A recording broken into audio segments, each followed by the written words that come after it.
Гульжан Изимовна. Главный счастливый повод, благодаря которому мы с вами сегодня встретились, это 5-й республиканский конкурс казахского танца имени Шары Жиенкуловой, который проходит в стенах театра Астана Балет. Конкурсные этапы позади. Сегодня состоится торжественное награждение. Как вы оцениваете уровень подготовки конкурсантов и появились ли у вас свои какие-то фавориты? Во-первых, Амина, я хотела бы поблагодарить нашего президента Нурсултана Абишевича Назарбаева. Он вам подарил нам, хореографам, артистам балета, такое здание, Академию хореографии. Астана Балет. Я нахожусь третий день, я просто, честное слово, я просто болею. Это такой шедевр.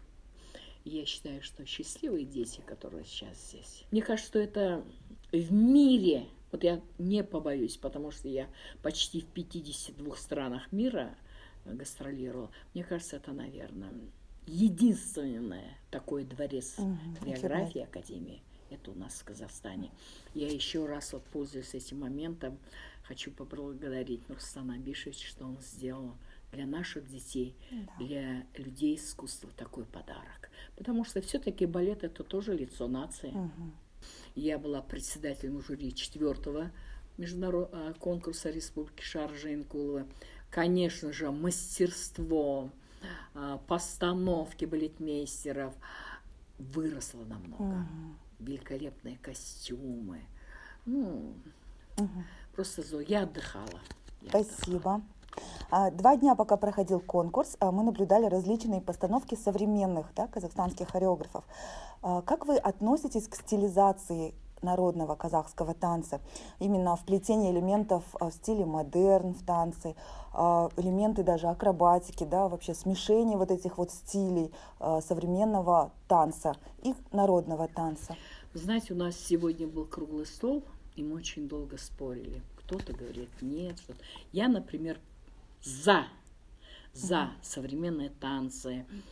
Понимаете, есть жанр чисто классика, есть жанр чисто и народное, народный жанр. И есть современный. И то, что сейчас идет стилизованные танцы, современные танцы, но это было и будет. Мы же все-таки с каждым годом же меняемся. Меняется мир, меняются постройки наших прекрасных зданий. Ну а почему бы танец должен не стилизоваться?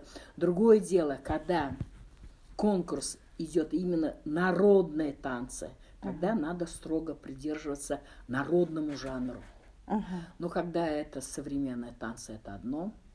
Когда, например, если сейчас очень здорово развиваются разные танцы, брейк-данс, нижний, верхний. Дети все танцуют. Все казахи, ребята, малыши, девочки. Казахша айтсаң, идемте на казахский танец или на брейк-данс. Конечно, дети побегут туда. То есть вы открыты всему новому? Конечно, нет, это нельзя говорить, что отличие наш казахский. Нет, танец будет стилизоваться, будет и будет меняться. Но наш жанр, если это народный, потому что танец из народа, надо обязательно сохранять фольклор, свои традиции, надо это сохранять. А вы, как человек, который очень много танцевал, очень много ездил, очень много видел, вы имели возможность работать с такими именитыми, маститыми мастерами, как Игорь Моисеев, Надежда Надеждина, та же наша уважаемая Шара Апа, Шара Жиенкулова, перенимали мастерство с первых рук, вносили, конечно же, свой неповторимый почерк. Сегодняшнее состояние казахского танца удовлетворительно, на ваш взгляд, и какие все-таки традиции именно в исполнении и постановке казахского танца, вы считаете, должны быть сохранены? У нас много очень народных движений, очень много. Здесь и Райбаев что-то внес, и Минтай, Тлютаев тоже очень внес, уже не говоря про Шарапы. Шарапа тоже очень много внесла казахского танца. Это первый основоположник нашего казахского танца. Но вы понимаете, каждый раз новый балетмейстер что-то придумывает. У нас много сейчас движений казахских появились. Я сегодня просматривала старые кадры, когда танцует Шарапа. И уже ближе Райбаев, Минтай Тлютаев. там и сейчас ближе. Конечно, многое что изменилось, многое. Но я считаю, что все-таки, если это народный жанр, например, обязательно сапоги, туфли, девочки обязательно должны одевать шаровары, там, коли, конечно же, эко. Без эко это не эко, надо обязательно сохранить. Вот. Но если это народный танец, то надо обязательно сохранить. Конечно, мне в народном танце очень нравится, когда у девочек алка, шашбаум, вот эти кисточки на косах, серьги, блезек. Это красиво, потому что это наше народное, казахское, родное. Рахмет. Гульжан Назимовна, сегодня вы часто бываете в различных городах Казахстана и зарубежья. Вас приглашают в качестве жюри, в качестве почетного гостя, да, на хореографические конкурсы и фестивали. В этом году вы сами стали организатором, основателем, да, международного конкурса фестиваля танцев народов мира. Поделитесь мнением, пожалуйста, об исполнительском уровне современных танцевальных коллективов.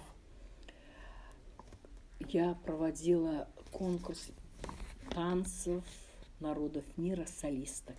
Я же солистка, не коллективы. Коллектив, я считаю, все-таки коллектив это красиво, он смотрится. Там обязательно, когда массовое исполнение, там нужна обязательно синхронность. А вот именно в солистке это нужно сердце, душу, чтобы глаза играли, руки, поворот. Это все потому, что зритель смотрит только на тебя одну. Поэтому я считаю, сольное исполнение это очень сложное. Это 1000 глаз смотрят на вас. Вот я в этом году провела. Члены жюри были из Грузии, Белоруссии, Москва, Астана. Председатель жюри была я. Но я вам скажу, конечно, исполнение намного выросло. То, что когда-то я танцевала, Шарапа танцевала когда-то, первый основоположник. Потом когда я смотрела свои старые записи, как я танцевала, это просто, это не тот уровень. Да. И сейчас, как дети танцуют, я просто восхищена была. Сложно было определить, и гран-при завоевала девочка ваша из Астаны, Куркем Шолохова. Вот. Первое место тоже взяла Астана, как ни странно. Там из Башкирии были много девочек. Взял Казахстан. Хотя конкурс мы заранее, почти за год, отсылали всем положение. В первом это каждая участница должна станцевать свой национальный танец. Второй танец противоположный из своего репертуара, там китайский, русский. А третий, на третьем туре она просто обязательно должна была станцевать косалка. Это Даулеткерейдің музыка косалка. Но она длится коротко, мы немножко прибавили до 3 минут. Мы в положении описали всем иностранцам, что это за танец, кому он посвящен был, какой костюм, что должно было в косалка. Обязательно участница, исполнительница косалка, обязательно у нее должно быть алка, шашбаум, серьги, блезы, кольца, чтобы все наши национальные украшения были на ней. Вот. Это такое желание сохранить наследие, да? Наследие, обязательно наследие. Вот. И вот, как ни странно, 2 приза, самое главное, гран-при первый забрала Астана. Здорово.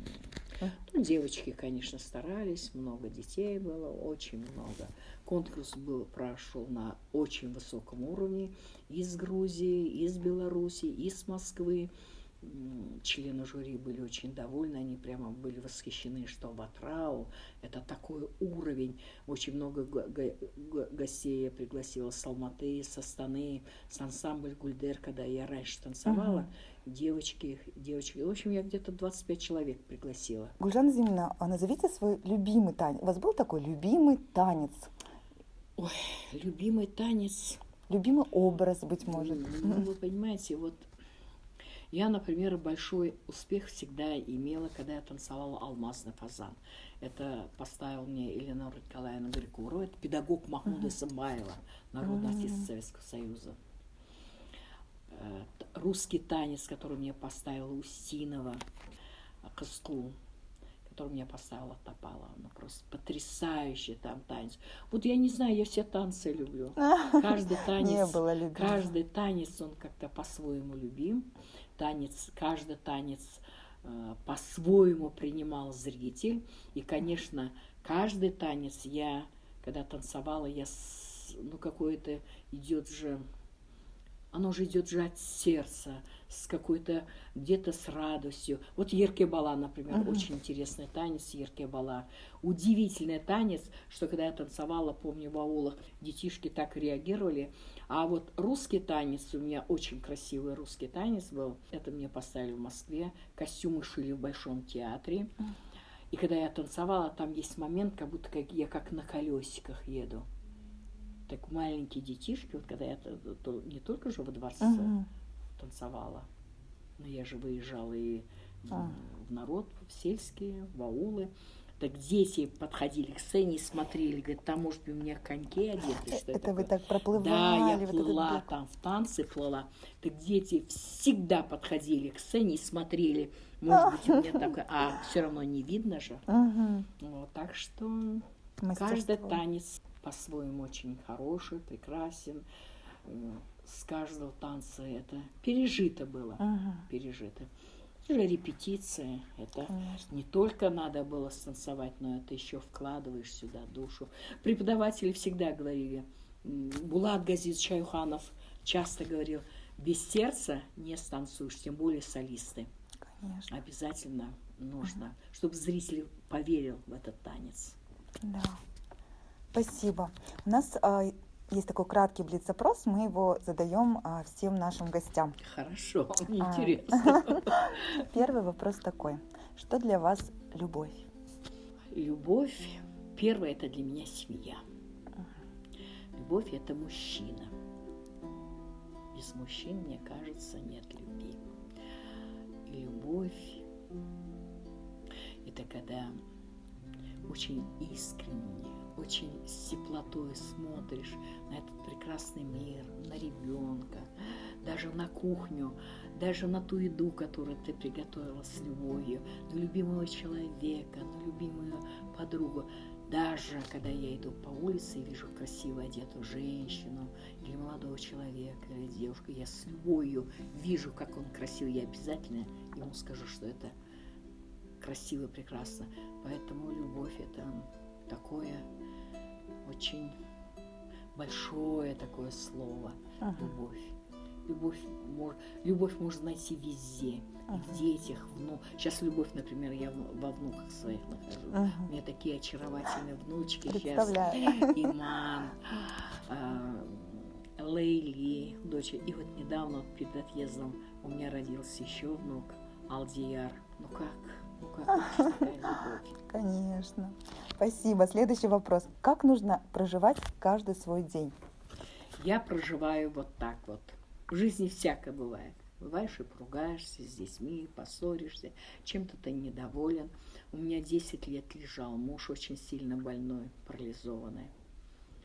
Выходишь из дома, закрывается дверь, все проблемы оставлять.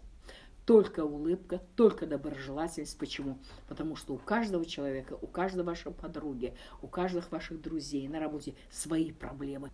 Поэтому я все это оставляю за дверью.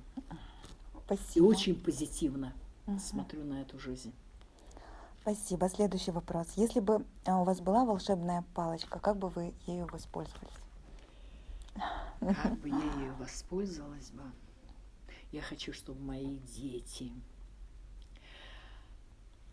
мой народ, живущий в Казахстане, чтобы были счастливы, чтобы не было войны.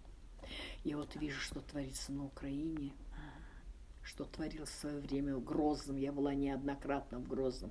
Какой был в свое время красивый город, но сейчас он сейчас восстановился. А что творится на Украине? Я никогда не забуду, когда я однажды включила телевизор, и сидела одна бабушка, она кровью плакала, говорит, убили сына, невестку и 5 внуков. И эта старуха одна. Кому она нужна в этой жизни уже? Кому?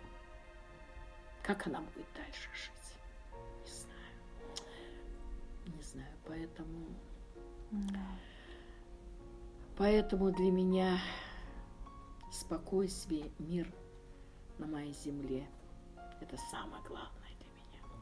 Если бы у вас была такая возможность побеседовать с Богом, с Всевышним, да, и озвучить ему одну свою просьбу, вот какая бы это была просьба?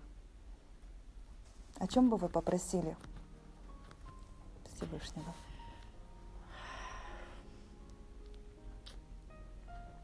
О чем бы я попросила, так как мне уже 70 лет. Я, наверное, у Аллаха попросила бы, чтобы все-таки у нас был мир на земле. Аллах'tan сон сұраймын. А работать мы все работаем. Құдайға шүкір, работа есть, продукты есть, одежда есть. Конечно, миру, чтобы не было войны. Я ребенок, рожденный после войны. Я знаю, что это такое. Пусть будет мир на земле. Пусть будет мир. Спасибо вам за ваше время. Дай Бог вам здоровья крепкого, самое главное. Я хочу, чтобы ваши мечты, так как они не касаются лично только вас, а касаются всего мира и всего человечества, я хочу, чтобы они обязательно сбылись. Спасибо большое.